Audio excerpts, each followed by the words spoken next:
What's good, Elevators? It's your boy Elevation here with another episode of the JBP Elevated, where we speak on the Joe Budden podcast and all of his co-hosts on and off the pod. I've been wanting to speak on this for a long time, because I don't think I'm going to choose the side that everyone thinks I am. When it comes to Melyssa Ford and S, since that's all we seem to know her as, I kind of side with Melyssa. Not on the side where y'all can't speak to S, because I no longer speak to S, but I'll get to that later. As far as the Hot and Bothered podcast and the origination of the B, yeah, so what? You came up with the idea. I feel, and this is me speaking as Elevation, I feel I give the cast ideas all the time. Sometimes they use it, sometimes they don't. Should I expect some type of a payment for that?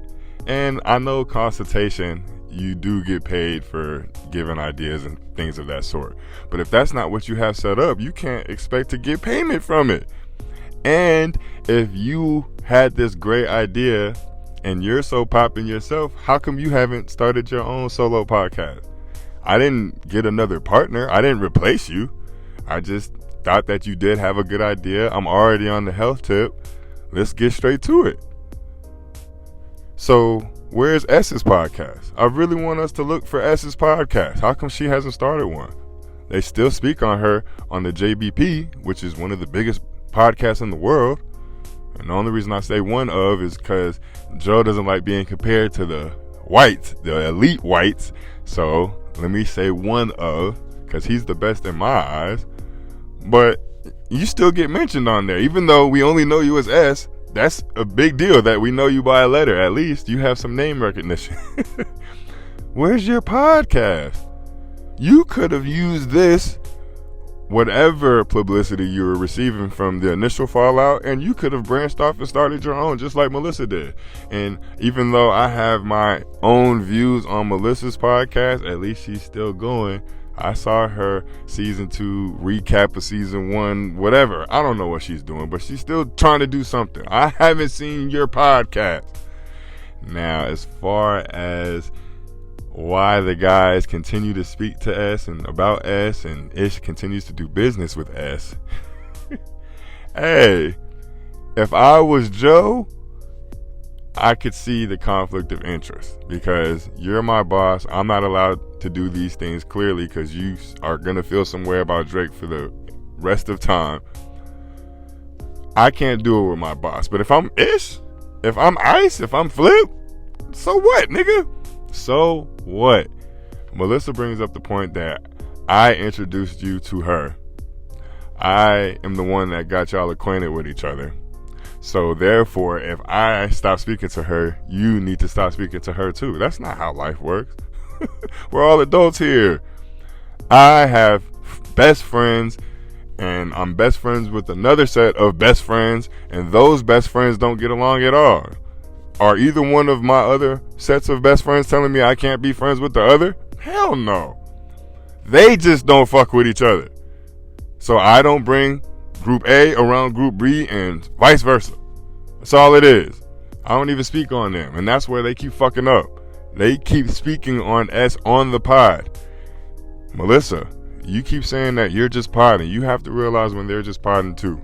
If they're not bringing up S when y'all speak behind the scenes, when y'all are texting, when y'all are chilling outside of the pod, know that that's what podding means. But if you're getting frustrated because they keep bringing it up on the pod, check them. And I don't want to hear that you have no room to speak, because you've been going on these diatribes and you've been blowing up. You've been showing your ass lately. So yes, you need to check them on that manner.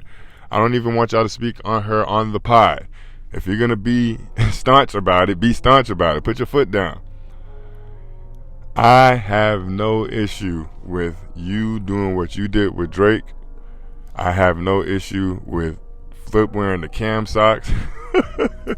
It makes for good content. But if they're doing these things and you're doing these things off the pod, that's when shit gets sticky. And that's why they say never mix business with pleasure. And that's what podding means. Whenever I make these videos, After I press stop on the phone, I'm done thinking about it. I don't spend the rest of my day, oh my God, I can't believe Mel doesn't want them talking to S. No. We do what we got to do for content. We put the content out and then we go about our day. And if you really were podding, you'd be able to do that as well. And for the most part, you do. I'm just going to be honest. As many jokes get cracked on Mel, as many cool females as we feel we know in this earth, how many could take that many jokes in rapid succession? For a good 1.5 to 2 year stretch, Melyssa was taking joke after joke after joke after joke.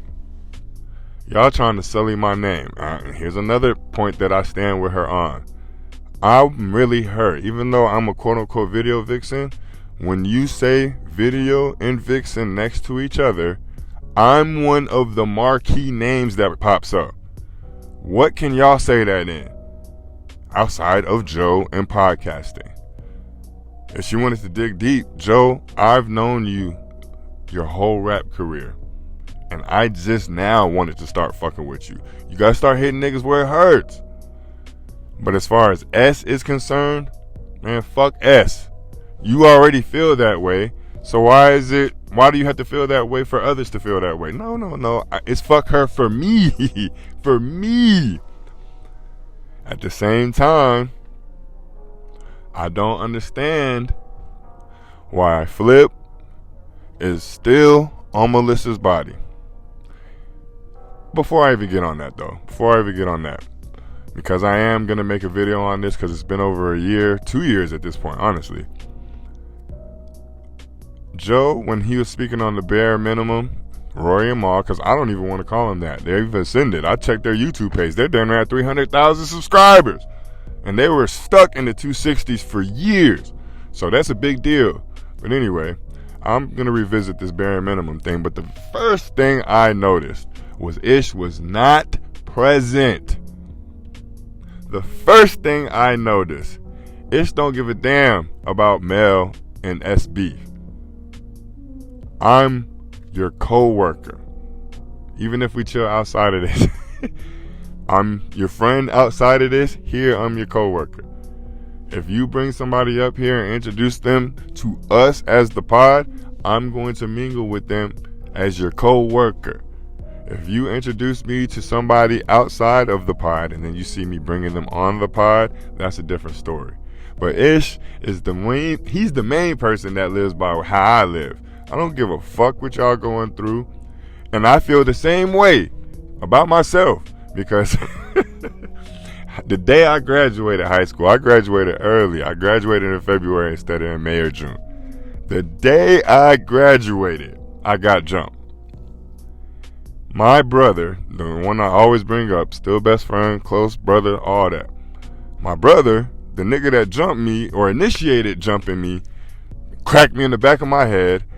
I'm chilling with my brother at Five Guys, and that nigga walks in, me and him mug, and he sees, oh damn, I just said my brother's name, I'm bleeping that out.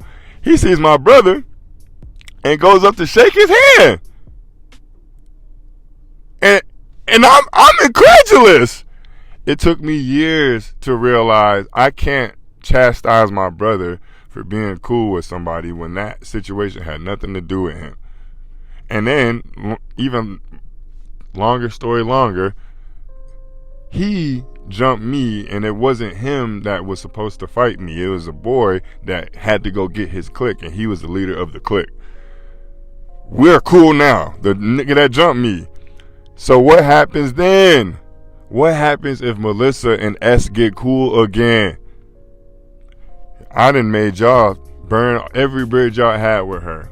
But because I was actually close with her, we can make amends. But if you cut off your relationship or your ties to that person, you knew her or you knew that person through mail. So I don't have to rekindle any relationship because there was not a real relationship to begin with. And that's what happens a lot. Just like in domestic relationships, this is why family members stop intervening in domestic relationships, He's beating your ass. You getting your ass whooped. We intervene and whoop his ass. 2 months later, you love him and you're mad at us for whooping his ass. That's why, unless I'm beefing with you, I don't give a fuck who else beefing with you. If we're cool, we're cool. Now, if I know you're in some shit, I'm finna move away from your ass. But if we're cool, we're cool.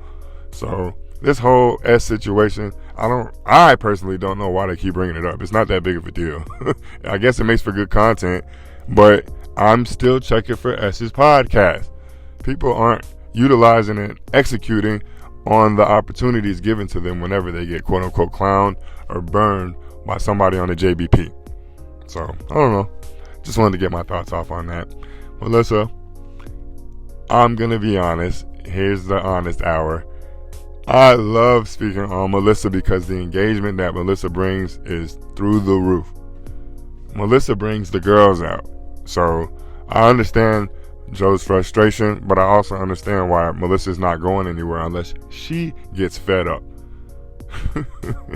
And I know Joe keeps hearing what I'm saying about this lawsuit because now he's starting to point out the things that she does. He's starting to point out that she gets belligerent on him. He's starting to point out that she yells at him. He's starting to put on the glasses and he's starting to make a spectacle out of it to show that it's not just him doing it to her. Pay attention, guys. Pay attention. But I appreciate y'all as always. We should have another video coming out because I still need to speak on what I've been seeing with Flip and Imani. I don't like it. I don't like it. It's still continuing and it needs to get nipped in the bud because I've been looking at your YouTube page, Flip. It's not looking as good as it once was. I see you putting more focus in the Patreon. I wonder why that is. But y'all be safe out here. I'll see y'all a little bit. So, peace.